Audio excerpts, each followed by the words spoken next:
Welcome students. In this class we will have discussions on Fraunhofer diffraction at single slit. So look at the diagram here. So in the diagram, S represents a monochromatic source. L1 is the collimating lens, so which is used to get the parallel beam of light, and AB is the slit of width A. XY is the incident spherical wavefront. So this XY is the incident spherical wavefront, and the light passing through the slit AB is incident on the lens L1, and the final refracted beam is observed on the screen Mn. The screen is perpendicular to the plane of the paper, and the line SP is perpendicular to the screen. Here L1 and L2 are achromatic lenses.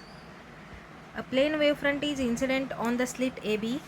So here with the help of this convex lens we are going to get the parallel rays and on the slit. So what kind of wavefront is incident means that is the plane wavefront is incident on the slit. Each point on this wavefront acts as the source of secondary disturbance. So here a number of particles will be there. So all the particles which are lying in this wavefront acts as the secondary source for the emission of next wavefronts. So the secondary waves traveling in the direction parallel to OP. So here in this direction means which are not diffracted, which have not bent, the rays which are traveling in the direction OP, namely AQ and this BV. The rays which are traveling in a direction parallel to this OP means this OQ and this BV. So these come to focus at the point P. So they are not going to diffract, they go like that only, and with the help of this convex lens they are made to converge at the point P. So here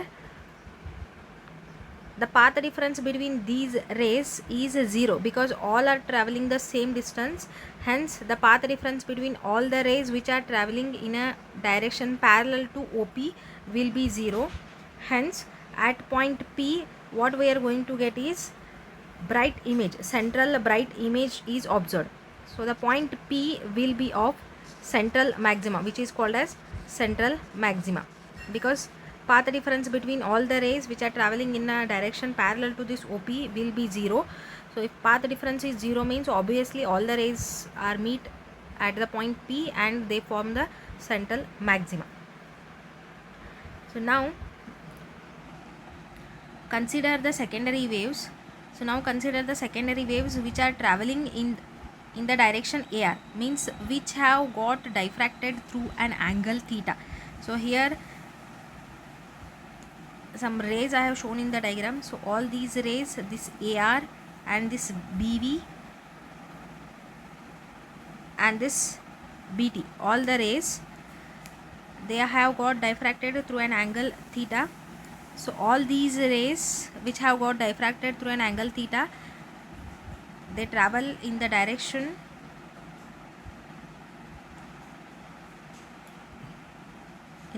to reach the point P dash on the screen. So now the point P dash on the screen will be of a maximum or minimum intensity. The point P dash may be maximum or minima depending on the path difference between the rays meeting at that point. So now the secondary waves originating from the corresponding points on the wavefront. So what will be the path difference that we have to derive now.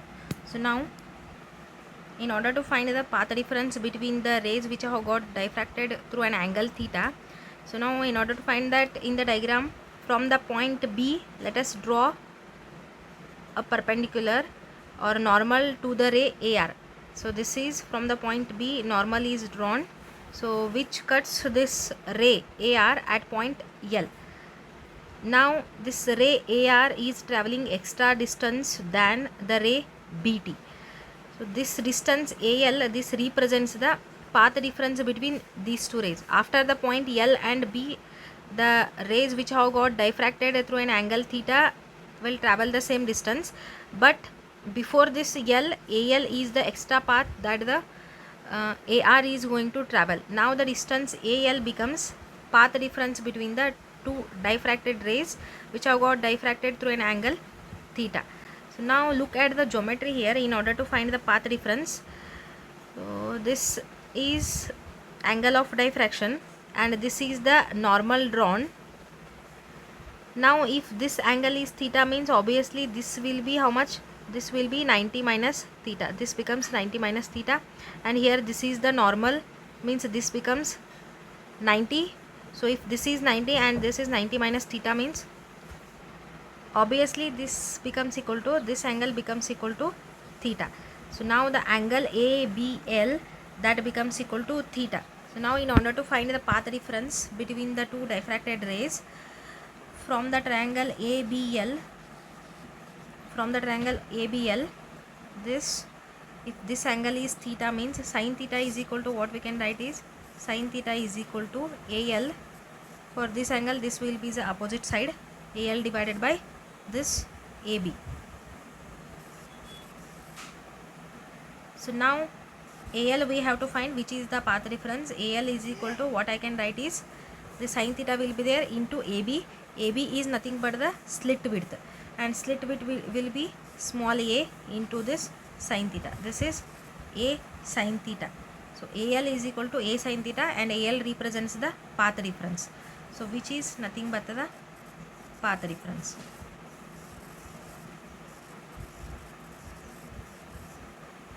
So now depending on this path difference, the point P dash may be of maxima or minima, and now we will study what are the conditions to get the maxima and minima at the point P dash, or what this A sin theta should be equal to get the maxima and minima at the point P dash. If, let us consider, if this path difference, that is A sin theta is equal to lambda, if this A path difference, that is AL, which is nothing but A sin theta, if this is equal to lambda, then in order to give the justification for this, let us suppose the slit is divided into two equal parts. So we are going to divide one slit into two equal parts. So consider the slit AB, which is divided into two equal parts, that is AO and OB. So if you divide a slit into two equal parts, AO and OB, then every point corresponding to this, which is there in the AO, there will be corresponding point in the OB. Every point in the OA, there will be corresponding point in the OB. The total path difference that we have considered as AL, and one slit we have divided into two equal parts, then the path difference between these two rays emanating from this OA and OB becomes equal to lambda by 2. Hence the path difference between the secondary waves from these points become equal to lambda by 2. Thus lambda by 2 means crest and trough are going to interfere. If crest and trough interferes means the point P dash will be of minimum intensity. So here what we are going to do is, the whole wavefront is divided, or whole slit is considered to be divided into two halves, OA and OB. If this path difference between the secondary waves starting from the point A to B is lambda, then the path difference between the secondary waves starting from the point AO and OB will be lambda by 2.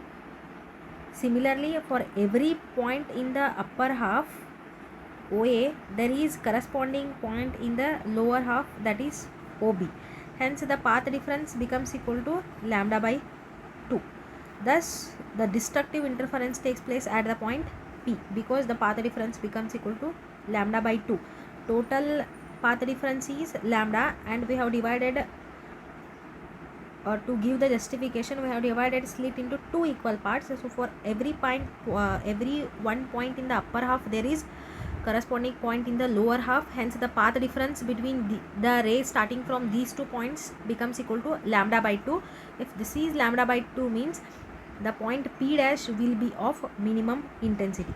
In the similar manner, if you consider this path difference A sin theta is equal to 2 lambda, if this distance, if you consider as 2 lambda means, to give the justification for this, you divide one slit into 4 equal parts. If you divide this into 4 equal parts means what you are going to get, lambda by 2 lambda, then 3 lambda by 2 2 lambda you are going to get. So for every one point in the upper half there will be corresponding point in the lower half. Similarly, the path difference between the rays coming from these two becomes equal to lambda by 2 again between two rays starting from the two adjacent points, that becomes equal to lambda by 2. If this is lambda by 2, then again we are going to get the minimum intensity or minima we are going to get at the point P dash. In the similar manner, for n number equal number of slits, so what we are going to get at the point P dash is, it will be of the minimum intensity. So this is so because secondary waves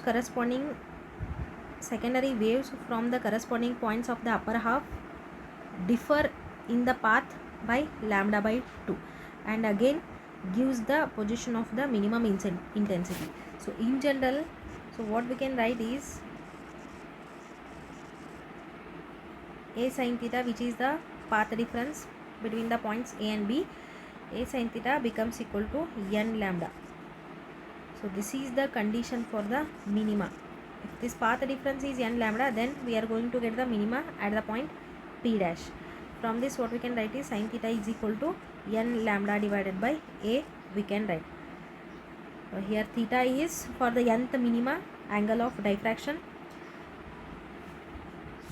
In the similar manner, for the maxima, if you consider this is odd multiple of lambda by 2, if this path difference is equal to lambda by 2, odd multiple of lambda by 2, then what we are going to get. So in order to give justification for this, consider, so look at the figure here. So if the path difference is equal to odd multiple, that is odd means 2n plus 1 of lambda by 2, then one slit we are going to divide into 3 equal parts. We are going to divide into odd number of parts, equal parts. So here we have divided this into 3 parts. So now between these two rays, if this total path difference is 3 lambda by 2, let us suppose n equal to 1 for the first order, then this path difference becomes equal to 3 lambda by 2. If this total is 3 lambda by 2 means this distance becomes equal to lambda by 2, this path difference becomes equal to lambda, and this becomes equal to 3 lambda by 2. So total becomes equal to 3 lambda by 2. So now see, between these two rays, now consider these 2 points. For every point there will be a corresponding point in the next half. So now the ray starting from this point and this point will have the path difference of lambda by 2. So now these two, the rays starting from these 2 points will have lambda by 2 means crest and trough interfere, so that it becomes equal to 0. But here there will be one more point. So now from this point there will be some rays coming. So now this ray contributes, this is left over because these two cancel out each other and this is remaining. So from this at the point P dash, so obviously maximum we are going to get because no cancellation, nothing here. So from this we are going to get the rays. So the point P dash will be of maxima if the path difference A sin theta is equal to odd multiple of lambda by 2. In the similar manner, if you divide this by 5 equal parts, then again the same thing is going to happen. Lambda by 2, lambda will be there, 3 lambda by 2 will be there, then 2 lambda becomes, then 5 lambda by 2 will be there.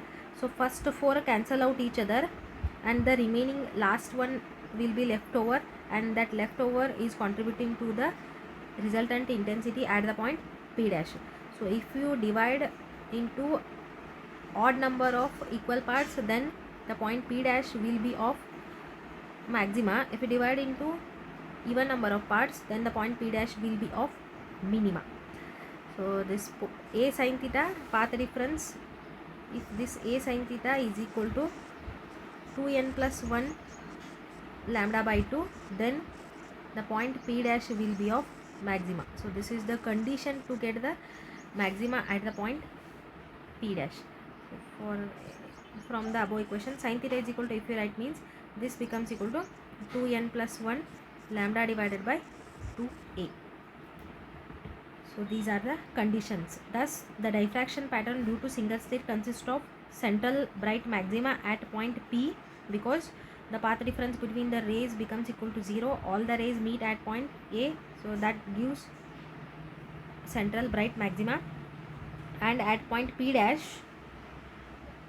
so the central maxima and minima on both the sides we are going to get corresponding to the path difference between the rays which are going to meet.